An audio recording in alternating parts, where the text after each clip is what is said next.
Bienvenidos a un episodio más del podcast Libres para Elegir Elecciones 2026. Si no se ha suscrito todavía al canal de YouTube, le invito a hacerlo ahora, de tal manera que le puedan llegar todas las notificaciones de los diferentes episodios que estamos subiendo todas las semanas. Ahorita estamos subiendo 2 episodios por semana de este podcast y muy probablemente conforme nos vayamos acercando al 1 de febrero entrante, día de las elecciones, estaremos subiendo más episodios a la semana. Así, para que no se pierda ninguno, suscríbase al canal de YouTube. Esta es una invitación cordial que les hacemos. Bueno, como ustedes saben, en este podcast he estado entrevistando a candidatos presidenciales, precandidatos presidenciales, presidentes de los comités ejecutivos nacionales o secretarios generales de comités ejecutivos nacionales de partidos políticos que van a participar en esta siguiente contienda electoral. He estado entrevistando también ministros con el propósito de identificar cuáles son esas políticas de Estado que deben trascender de una administración a otra, independientemente de quién sea el presidente o quién esté a cargo de una cartera ministerial. Hemos hablado en este podcast con analistas políticos, con personas que están al frente de empresas encuestadoras, en fin. Hemos tenido acá a una gran cantidad de actores relevantes para este siguiente proceso electoral. En esta oportunidad he invitado a una persona que tomó la decisión de participar en política recientemente y por primera vez en política electoral, y me refiero al candidato presidencial de un partido nuevo que va a participar por primera vez en esta siguiente elección, que es el Partido Esperanza y Libertad, y está con nosotros hoy Marco Rodríguez. Bienvenido, Marco. Muchas gracias por invitarnos. Un saludo cordial del Comité Ejecutivo de parte del Partido Esperanza y Libertad. Marco Rodríguez, candidato presidencial, ¿qué bicho te picó para meterte en política para empezar? Y tal vez si puedes compartir con nosotros de dónde viene Marco Rodríguez, cuál es tu formación y ese acercamiento hacia la política que te llevó inclusive a aceptar una invitación que te hicieron de ser candidato presidencial de este partido, Esperanza y Libertad. Bueno, Noto, yo muy agradecido con Dios por la vida y el don de la salud siempre. Yo soy hijo de 2 personas de una zona rural, hijo de la escuela pública costarricense, una escuela pública, un colegio público, hijo de la educación nocturna. Tuve el honor de hacer mi bachillerato en el Liceo Nocturno Alfredo González Flores y me siento muy orgulloso de esa parte. Entro a la Universidad Nacional trabajando y estudiando y hago mi carrera en Administración de Negocios con énfasis en Gestión Financiera en el antiguo IESTRA, el Instituto de Estudios del Trabajo, hoy Escuela de Administración de la Universidad Nacional, y posteriormente, casi que de forma directa, hago mi maestría en Gerencia Pública, en Gestión Pública de la Maestría de Administración Pública de la Universidad de Costa Rica. Tengo 20 años aproximadamente, fui funcionario público. Empecé en el Instituto Costarricense de Electricidad, en logística, en contratación administrativa, luego pasé al Ministerio de Hacienda, a lo que es hoy la Dirección de Contratación Pública, antes la Dirección General de Bienes y Contratación Administrativa, y terminé en el CONAPAN, en el Consejo Nacional de la Persona Adulta Mayor. Ahí era jefe de la unidad de planificación y mi último puesto fue director ejecutivo de la institución, donde pudimos aportar muchísimo y fui parte de la coordinación técnica estratégica y el redactor de la política pública actual que tiene el gobierno en vigencia. ¿Cuándo dejaste de ser funcionario público?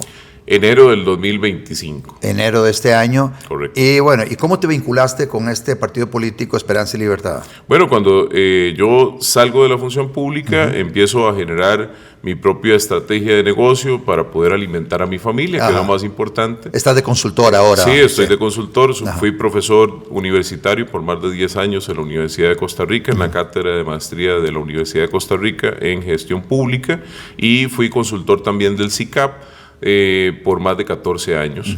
Cuando salgo a la calle, pues bueno, uno de los compromisos vitales para este país es ver el fraccionamiento y la poca participación de la juventud en política en este país, política electoral.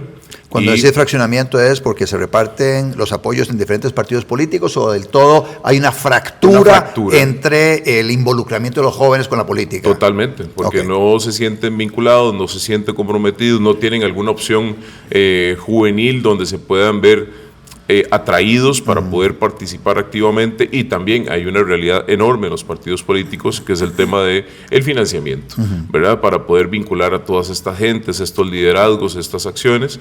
Tomo la decisión de poder apoyar a don Carlos Palacios y al Partido Esperanza y Libertad, porque me llaman para poder ayudarles con diferentes acciones, sobre todo en el tema de política pública.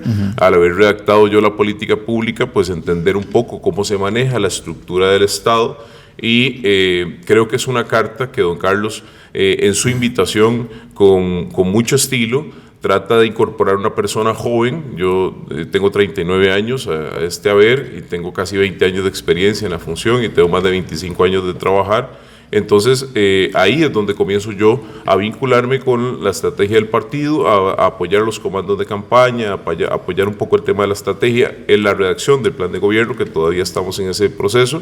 Y bueno, esta es mi primera experiencia en política electoral, en el decisión muy complicada. En el pasado no has militado activamente en ningún partido político a nivel dirigencial. Nunca a nivel dirigencial, y le voy a contar rápidamente la anécdota, don Otto. Una persona llegó y me dijo: yo necesito su apoyo, fírmeme aquí.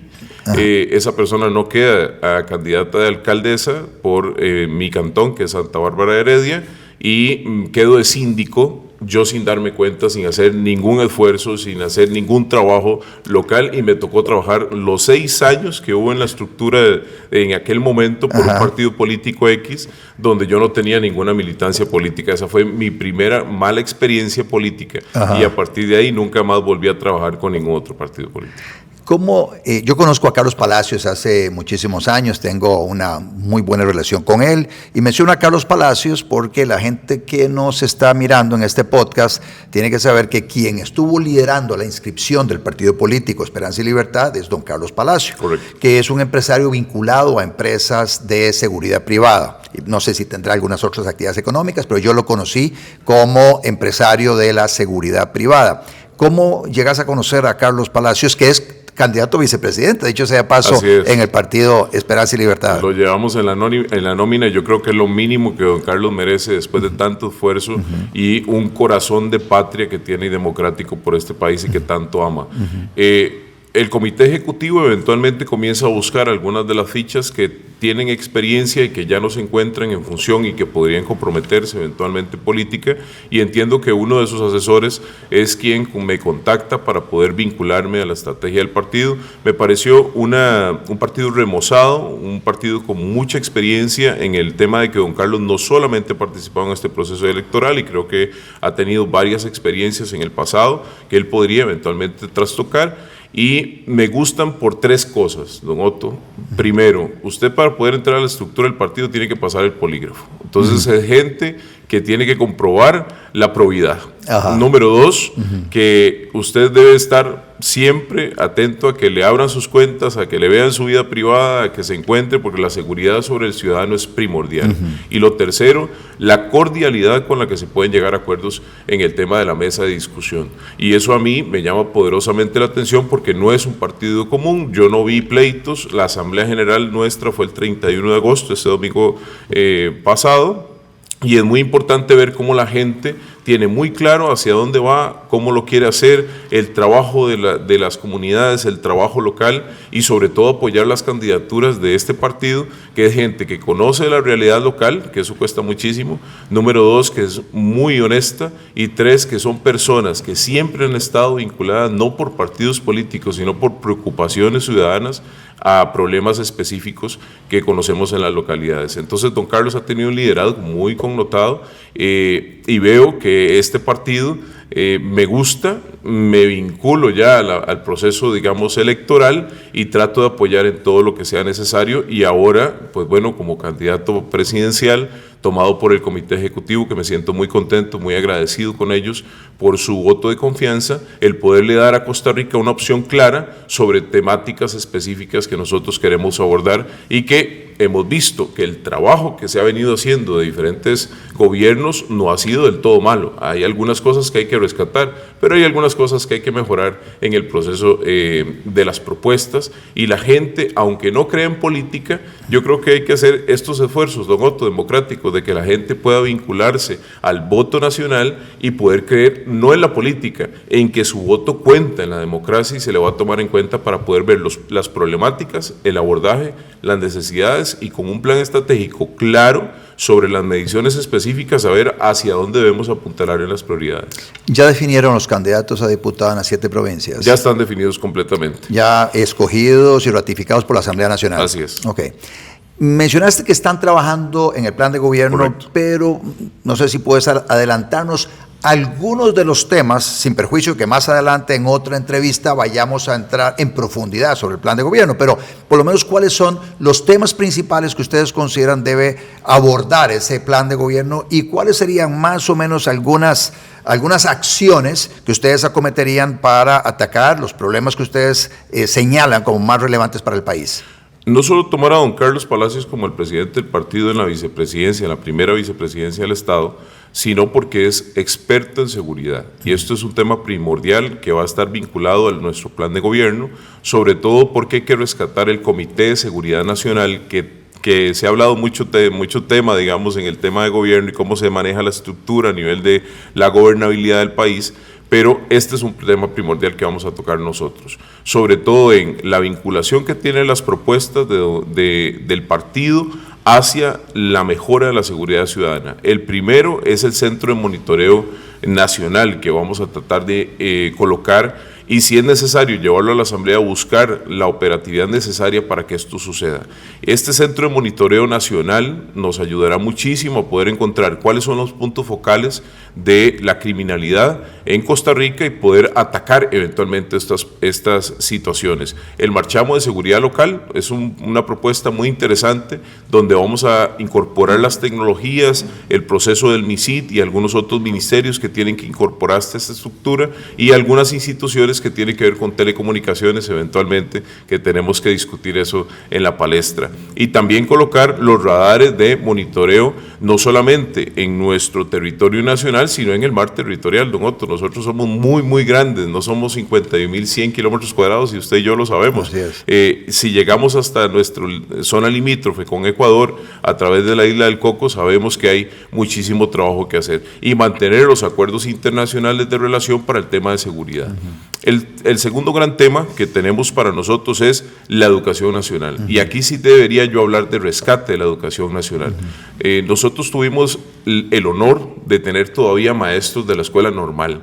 No sé qué pasó en una década, que lamentablemente hoy la educación costarricense, y con los estudios presentados por el Estado de la Educación Nacional la semana anterior, esto es más que preocupante. Un niño de 5º año o un joven de 5º año que lee como un niño de 3er año, y está comprobado que razona como un niño de 4º año, hay un flagelo enorme en esa discrepancia entre lo que estamos actuando en la educación pública y lo que estamos fortaleciendo en ese resultado. Y lo primero que hay que hacer a nivel de gestión, don Otto, no es tanto de ley, es quitarle a los maestros y a los profesores la carga administrativa que tienen para que se dediquen a dar clases. Lo segundo, la comprobación eventualmente en materias tan importantes, y de aquí a 12, 16, 30 años, que es el bilingüismo, y eventualmente hasta una tercera lengua, el mandarín, por ejemplo. Nosotros tenemos que preocuparnos porque esos profesores estén bien preparados, y el área de matemáticas, porque para nosotros las carreras STEM son súper necesarias. Entonces, el programa de cualidades técnicas del Ministerio de Educación Pública debe fortalecerse. Es la segunda estrategia. Tercera estrategia que tenemos en consideración, bueno, analizar mucho la propuesta fiscal del Estado. Sabemos que este gobierno ha hecho un gran esfuerzo y nos sacó de un proceso fiscal bastante complicado. Eso hay que reconocerse. Hay que seguir trabajando sobre esta estructura fiscal para saber cómo controlamos el gasto y cómo hacemos las propuestas de inversión. Pero nosotros no podemos poner la canasta en todos los huevos solo por ley, así, tal cual, porque hay una realidad nacional que debemos visualizar. Si lo hicimos en perspectiva, cuando nosotros tenemos el reto en este país de que en el 2050 van a haber 1.350.000 personas adultas mayores, para 4 millones de habitantes es una realidad muy cruda, del 33% de una sociedad que va a tener que alimentar el sistema formal. Entonces los jóvenes aquí tienen una priorización enorme sobre el tema de educación, porque hay que invitarlos a que desde la informalidad puedan buscar la formalidad. Y hablamos de discusión objetiva sobre el tema de pensiones. Formé parte de la comisión de pensiones que hizo la SUPEM durante algún tiempo. No llegamos a ningún acuerdo, hay muchos acuerdos sobre la mesa y hay que tomar decisiones prontas sobre esa realidad, y es una discusión que hay que hacer. En el tema de finanzas públicas, también te meto el caballo ahí. No, con mucho gusto. Hablas de que esta administración ha hecho cosas bien, que hay que más o menos seguir en esa línea, pero hay algunos temas que podrían ayudar a las finanzas públicas, claro, como podría ser la explotación de oro en la zona norte del país, en la zona de Cruzitas. El gobierno ha planteado por lo menos una iniciativa, hay un proyecto de ley que tengo entendido ya está en la corriente legislativa. Luego se ha planteado la posibilidad de hacer algo con el gas natural, pensando en que esos activos que tenemos allá en el subsuelo puedan ayudar a bajar deuda pública, puedan ayudar a fortalecer las finanzas públicas para invertir en infraestructura, etcétera. Por ahí se habla también del proyecto de apertura del mercado eléctrico, que es un proyecto que está en la Asamblea Legislativa en la recta final de su aprobación, y también hay un proyecto de venta del Banco de Costa Rica. ¿Cómo andan ustedes con el tema de explotación de recursos naturales y venta de activos para efectos de fortalecer las finanzas públicas? Bueno, hay dos líneas de trabajo, sobre todo en el fortalecimiento de las finanzas públicas, y la primera es el control del gasto. Eso es importantísimo. La redistribución, segundo elemento. Vamos al equilibrio entre la sostenibilidad y el equilibrio de las finanzas públicas sobre los buenos recursos que tiene Costa Rica. En Cruzitas el tema era ambiental. Y el desgaste que ha tenido Cruzitas ahora y que hoy lamentablemente la población se ha visto afectada es serio. Entonces hay que discutir que la explotación del oro la pueda recuperar el Estado para sanear las finanzas públicas, porque no estamos hablando de pesetas, son bastantes millones de colones. Creo que la distribución andaba en 2.000 millones de colones, y con esto también el tema de los orobonos, que en mayo tuvimos la redistribución de aquí hasta el 2026. Entonces consideramos que debe haber un equilibrio entre la sostenibilidad turística, que es un tema importantísimo y como nos hemos vendido durante los últimos 20 años, Costa Rica Verde, pero también podemos hacer obtención, y estamos clarísimos de que la empresa nos puede ayudar a generar recursos a través de la explotación de recursos naturales con equilibrio. Y esto es muy importante. Y sí hay que determinar que la venta de algunos activos del Estado tiene que ayudar a sanear las finanzas públicas, y a partir de aquí también el análisis de la estructuración del Estado. 355 instituciones en un aparataje estatal como Costa Rica me parece que es muchísimo. Creo que Brasil anda en 194 instituciones públicas, y este es un tema que hay que discutir. No se trata de quitarle el empleo a los funcionarios públicos, se trata de analizar la estructuración del Estado para que esto nos sirva a nosotros de apalancamiento. Ya ha habido algunos esfuerzos, por ejemplo la ley específica de finanzas públicas y la ley de empleo público han venido acaparando un poco de estos sistemas, y este gobierno tuvo de la papa en la mano de poder ejecutar esa ley. En eso estamos trabajando, y yo creo que estamos de acuerdo, porque es algo importante que la alianza público-privada y la alianza público-pública y la alianza privada-privada no se pueden satanizar, y yo ahí sí estoy de acuerdo en que el apalancamiento del Estado debe ser la empresa privada. El tema de armonización del Sistema Eléctrico Nacional, que es ese proyecto de ley que está en la recta final, que conlleva la apertura del mercado eléctrico, ¿ustedes han podido analizar ese tema y estarían de acuerdo en que se abra el mercado eléctrico? Tenemos que hablar con los sectores, don Otto. De hecho, tenemos varias reuniones durante este semestre, bueno, básicamente este mes o 2 meses, porque los sectores tenemos que escucharlos, cuáles son los que están en contra y a favor, porque todo proyecto de ley eventualmente puede tener letra a menudo que hay que analizar, pero si es objetivamente bueno para el Estado, debemos aplicar eventualmente la apertura del mercado nacional eléctrico. Pero si hay algunas situaciones que no están claras sobre el tema de redistribución, el tema eventualmente de cómo vamos a captar nosotros esa redistribución para poderla llevar a los más necesitados y abaratar la energía, porque queremos abaratar la energía, creo que son esfuerzos que hay que discutir y ponerlos sobre la mesa. Pero nosotros estamos de acuerdo en que si eso es necesario para el país y hay que tomar decisiones serias, lo hacemos de forma inmediata. Mencionaste los ejes centrales de lo que es el plan de gobierno: seguridad, educación, este tema de finanzas públicas. ¿Qué otros temas hay a nivel general?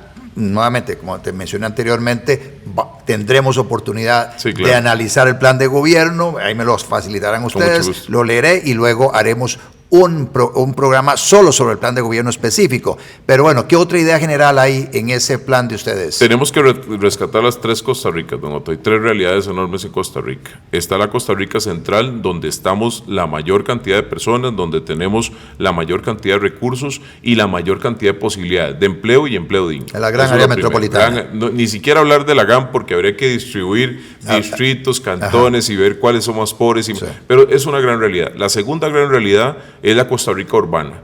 ¿Cuáles son las realidades económicas de estas zonas? Y creo yo, y sabemos, y lo hemos discutido, y es un tema muy importante, hay que volver a la tierra, pero darle al agricultor las condiciones necesarias de competencia y no negar que la importación de algunos productos eventualmente puede afectarles, que es lo que está sucediendo ahora. Algunos agricultores se están quedando con las cosechas completas dentro de sus carteras, y las colocaciones y el fortalecimiento, me parece a mí, de las ferias del agricultor son una de las fuentes que eventualmente pueden generar ingresos, pero habría que diversificar algunas zonas locales, como los mercados locales, los mercados de atracción local, los mercados permanentes, y algunos, me parece a mí, activos que el Estado tiene ociosos, que podemos eventualmente dosificar hacia estos agricultores para que puedan poner sus productos ahí en tema de competencia. Y muy importante, la última zona, que es sin duda las costas. El recurso pesquero para nosotros es muy importante, que entrarle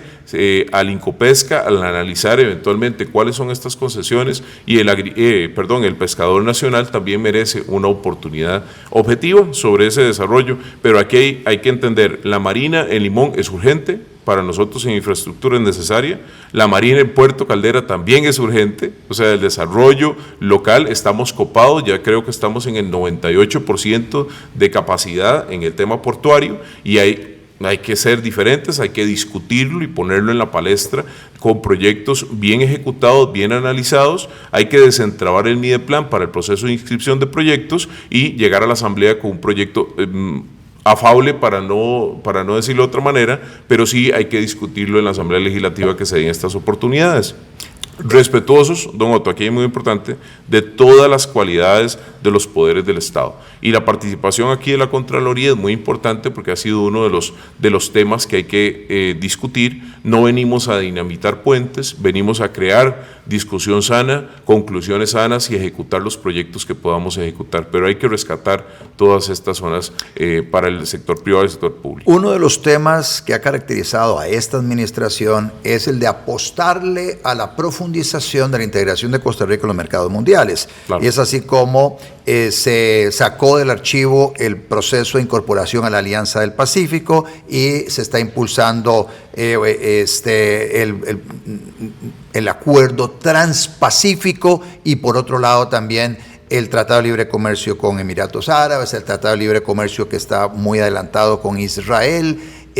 ¿Cuál es la posición de ustedes sobre esa inserción de Costa Rica en la economía mundial? Es necesaria, es fundamental, si no, no podríamos abrir las puertas a capitales extranjeros sanos que vienen a Costa Rica a hacer sus inversiones. Entonces creo yo que nosotros nos mantenemos en la misma línea de trabajo, porque es importante conocer cuál es la capacidad del Estado en relación a la importación y exportación de productos. Nosotros somos mano de obra calificada de muy alto nivel, don Otto. Hay gente muy buena en la técnica, y podemos a estas empresas disciplinarlas a través de la capacitación nacional. Hay que orientar al INA, hay que orientar a las universidades públicas, hay que orientar a la universidad privada que dé capacitación clara, orientada hacia proyectos de emprendimientos que se formalicen, y poder destacar hacia países como la OCDE, que ya tenemos un tratado firmado y tenemos muy buena evaluación de algunos criterios. Hay que mejorar otros, pero estamos totalmente de acuerdo en estas aperturas de mercado, y cuanta persona venga a sumar sobre ciertos criterios a proceso de exportación e importación y tratado de libre comercio de relación internacional sana, nosotros siempre vamos a estar de acuerdo con ello. El nombre del partido es Partido Esperanza y Libertad. Correcto. ¿Cuál es la ideología, o si la palabra libertad metida en el nombre está vinculada con parte de la orientación ideológica del partido, en el sentido de que sea más amigo a las ideas de la libertad, a la filosofía, a propuestas de política pública sustentadas en la filosofía de la libertad, o es la incorporación de esa palabra ahí en el nombre es más adorno? No, no es adorno. O sea, la palabra esperanza y libertad, ambas palabras, la primera objetiviza la humanización de la persona y nosotros tenemos que centrarnos en la persona. ¿Cuáles son sus necesidades? Hay que ir a la comunidad para ver qué le duele a la gente. Y la pobreza es uno de los temas muy álgidos. El abandono es un problema muy álgido. Ver el desarrollo de los valores en la ciudadanía costarricense está cambiando mucho, don Otto. Cuando yo entré al CONAPAN, en el año 2016, teníamos 232 denuncias por abandono en hospitales.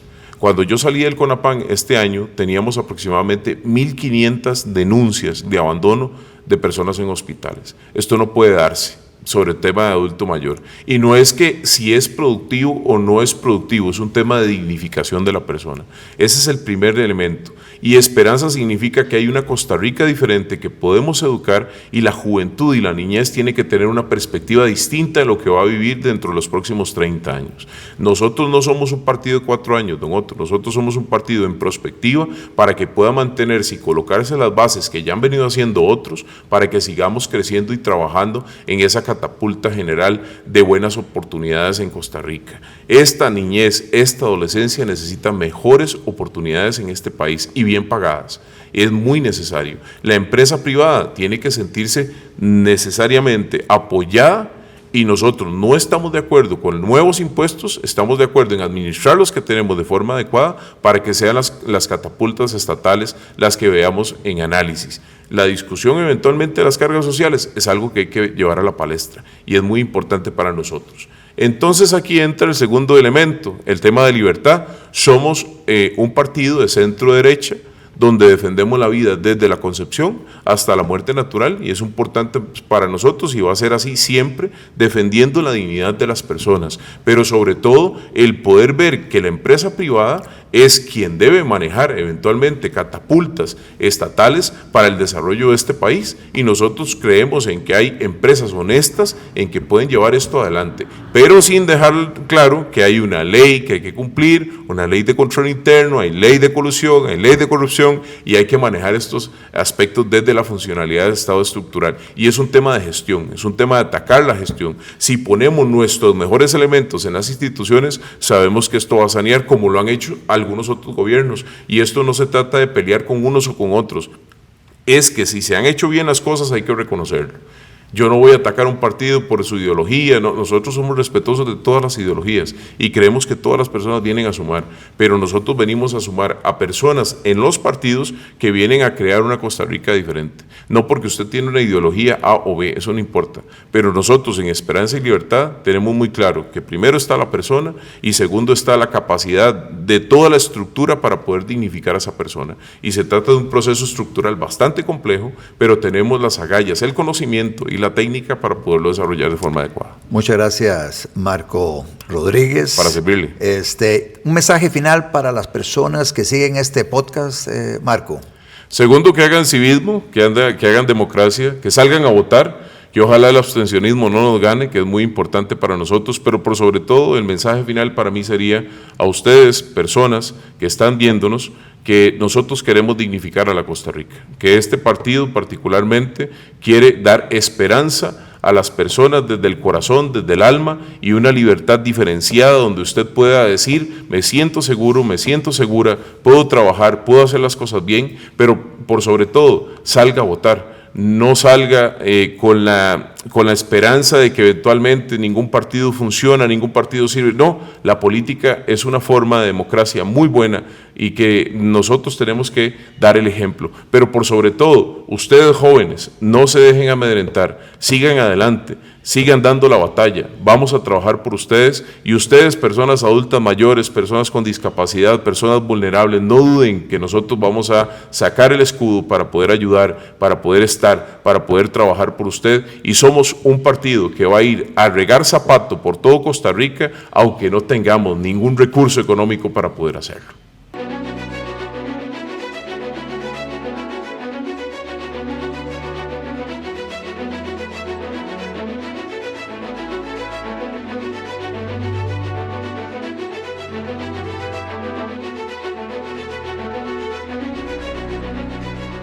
Podcast con Otto Guevara.